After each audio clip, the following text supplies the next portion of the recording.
Hello and welcome back to Aging Well, monthly production by Somerville-Cambridge Elder Services.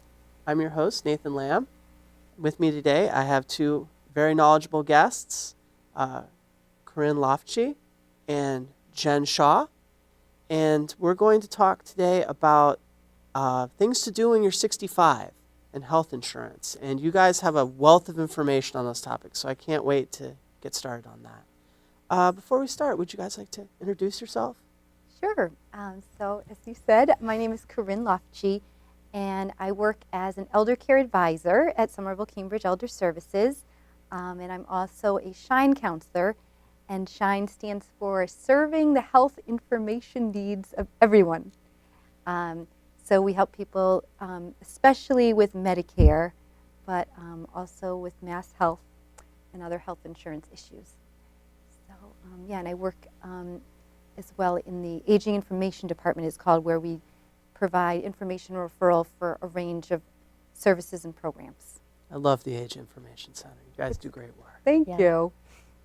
My name is Jen Shaw. I'm the HR director at Somerville-Cambridge Elder Services. The HR department assists with all employee needs, typically the entire employment life cycle from birth to death. So I've worked with employees as they're entering the agency and as they're exiting the agency. So I help with hiring, retirements, benefits information, and so on. Excellent, excellent. So I guess a good place to start would maybe be talking a little bit about mass health. Explain for our audience a little bit about what mass health is and the difference between mass health and Medicare. Okay, sure. Yeah, because I know that's something people get confused a lot about, the two, Medicare and Medicaid, or mass health, and trying to sort out the three and what they each are. So I'll start by saying that mass health and Medicaid are the same thing. It's just in Massachusetts, we call our Medicaid program mass health because we wanted our own name for it. Some states have their own name. But most just call it Medicaid. So once I had a teacher who explained it to me this way, and it stuck with me, that the difference between Medicare and Medicaid. Medicare, so care, we care for the elderly and disabled, and Medicaid, we aid the poor. And so I think that was the creators of the program kind of set it up that way. That was kind of the intentions behind it. So Medicaid is primarily based on income. There are other factors that apply in terms of being eligible, but it's mostly income-based. And Medicare is primarily based on your age and whether you have a disability. So for the most part, it's for people 65 and older, and who have a disability and are younger. And so that's kind of the big differences between them. Absolutely. Yeah. And a lot of our programs that we offer at the agency are through Mass Health. Yes, exactly. So Mass Health funds a lot of programs for people who need care at home. And so so Mass Health provides long-term care services, either in a nursing home or at home, which Medicare does not do. Yeah. Absolutely. It's like, my understanding is a very complex system, and if that wasn't enough, then they give them two names that are very similar. Yes, Just a exactly. little cherry on top. But you're an expert here, and I'm going to learn a lot today, which is really awesome. So if you have Mass Health, what should you know before you turn 65?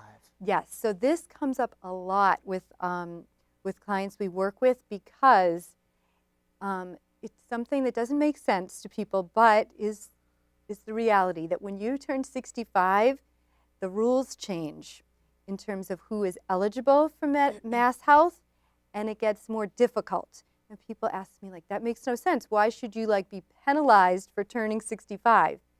And what I always say to people is, yeah, it doesn't make sense. It's unfortunately the system we've got. So the income limit goes down. So some people have had Mass Health like their whole life because they've been disabled, and then they turn 65, and now they're no longer eligible because their income is a little bit too high. The other big change is that when you're under 65, there is no asset limit, so they don't look at your savings. You can have a very large bank account or trust or things like that, but once you turn 65, they want to know about your assets, and you can only have $2,000, which is very little. That amount hasn't changed in, I think, over 20 years. So it doesn't really make sense, and there's been efforts to change it and increase it, but unfortunately it hasn't gone anywhere. So that's the change that happens when you turn 65. So that's something people need to plan for, especially around the assets. There are certainly things you can do to protect your money or put it in ways that you could still be eligible. And so we don't get into that with people because we don't know at Elder Services the ins and outs.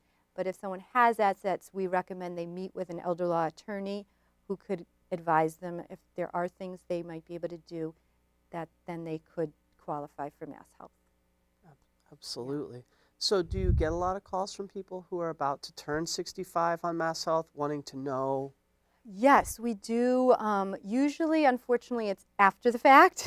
So it's great if people, because unfortunately, Mass Health doesn't let people know ahead of time. And that's why this show, I think, is important to let people know, like if you can plan in advance, it's always better. It's better if you can do it in advance.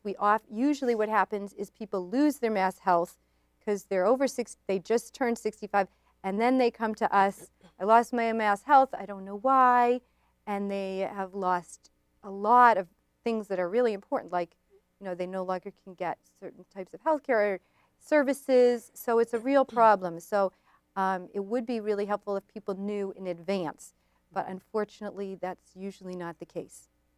Yeah. I think one thing that and I'm sorry. No, I that's think great. one thing it's always good to look at is you really need to talk to a financial planner and an attorney as early as possible, Yes. because the Medicaid and Medicare situation and Mass Health, it's so intertwined, and it is, and Corrine's absolutely true. The assets will absolutely ding you when you hit 65. And I think a lot of people, it's a shock to the system, and they're like, well, what do you mean?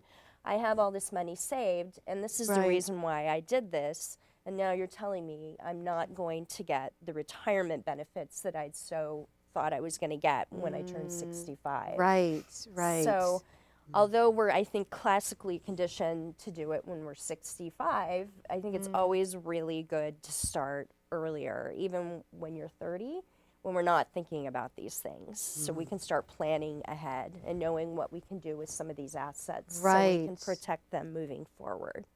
So you're not in a panic at 64 and a half going, what do I do now? Yeah, planning ahead is always a good thing, but most of us don't do that. No, they don't. But the good news is that we have a service that people can call if they have questions, which you mentioned a little. Actually, if people call, they might end up talking to you about these things. Can you tell me a little bit about Shine and what you do? Yes. So, so as part of our Aging Information Center, one of the things we do is health insurance counseling, and it's a free service where we can meet with anyone. There's no guidelines in terms of eligibility, so it's really open to anyone who is looking for assistance around Medicare and Mass Health planning. So we certainly encourage people, especially if you're around that age, to give us a call, and we can help you figure out whether you do need to talk to someone, who to talk to, and how to kind of do that planning. So, yeah. And I know we're about to wrap up the segment, but one more question before we do. Let's talk about Medicare. Say you're 64. Any advice for people on what they should do when they're 64 and start thinking about their Medicare situation? Yes. So, so this is another thing that comes up a lot, which is that unfortunately, now the retirement age is 66. It used to be 65. So when you're on Social Security, you automatically get put into Medicare. But if you're not yet on Social Security, you have to do it all yourself. So you have to enroll on your own, and so a lot of people don't realize that. So you need to enroll in Medicare through the Social Security office. So you can either do it online. Actually, you can go on the Social Security website, and you can. They say it takes about 10 minutes to enroll, so it's a quick process. But you do have to do that, or you can go to a Social Security office, and they recommend calling first to make an appointment, so you're not waiting there all day. Or you can also do it over the phone by calling Social Security. Again, you usually wait on hold for a while, but that's another option. And so you can enroll up to, you can start 3 months before the month of your birthday. You're turning 65. And that way it'll start the month that you turn 65.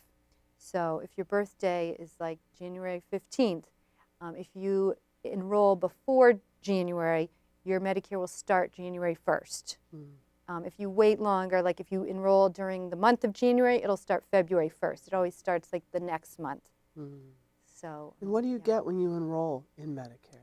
What do you get? So it's certainly not comprehensive health insurance. People often think that it is like, oh, great, I'll be all set. I'll have Medicare and I'm all set with my health insurance. So that's something that we often have to kind of explain to people and change their thinking about, because that's sometimes what people think. It's really, Medicare was set up to be kind of, to ensure that older adults aren't in a situation where they're going into like bankruptcy or debt because of medical issues. So it covers the big stuff, but it doesn't cover everything. So for example, for like all your outpatient medical care, for most all your outpatient, if you're going to the doctor or a specialist, your primary care, it covers about 80%. And then the other 20% you either pay out of pocket or get supplemental insurance for. Yeah, Corrine brings up a really good point. I think a lot of retirees don't think about is that you have got the 80% that Medicare picks up, and then the 20%, otherwise known as the supplemental, the Medigap or the long-term care. A lot of people don't, budget in when they're thinking about retirement. Yeah. And current Yes. costs are saying that that's now $250,000. So long-term care is extremely expensive. Oh, long-term care insurance, are you talking about? No, well, No. long-term costs Oh, for like like being in a nursing home. Yes, yes. And so a lot of people forget about that nugget, and they're like, okay, I've saved $1 million. I've been a responsible individual. I've saved my money. And then they forget, oh, I only have 800,000 actually, and 250,000 or 300,000 is actually going to go for medical expenses that I didn't plan or bargain for.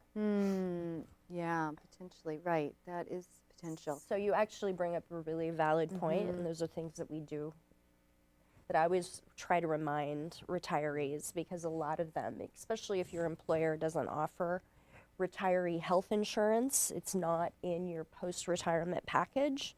You have to think about those things beforehand. Yes. And there's several market options that you can go and look at. Right, right. And they are, right, you have to put that in the budget, right, because people think, like Medicare, they think their health insurance costs are going to go way down, and for most people they do go down, but it's still substantial, because there's the different parts of Medicare, and it does kind of add up, yes, because you need a prescription drug coverage, and then if you buy a Medigap plan, they're called supplements that cover that 20%, those, that's an additional, and then you pay a premium for Medicare as well, for Part B, which is about between $100 and $140 right now. So, or more if you're higher per month, yeah. And then there's now additional, if you're higher income, there's a little bit more, you pay more. So, yeah. Sounds like the two main takeaways are plan ahead and know who to call for help if you find yourself above your head a little bit in this. This has been a great segment. We're going to take a quick break and we'll be back to talk more.